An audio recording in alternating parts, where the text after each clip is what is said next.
Hello दोस्तों, आज मैं अपना आज का ट्रेड एक्सप्लेन करता हूँ। मैंने इसको बाय किया था 283 रुपये 60 पैसे पे और सेल किया है 287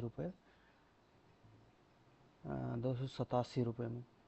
तो ये 1:2 रिस्क रिवॉर्ड है। और यहाँ एंट्री बनी थी यहाँ, क्योंकि ये दो कैंडल बहुत बड़ी बनी है, लगभग 3% का मूव था।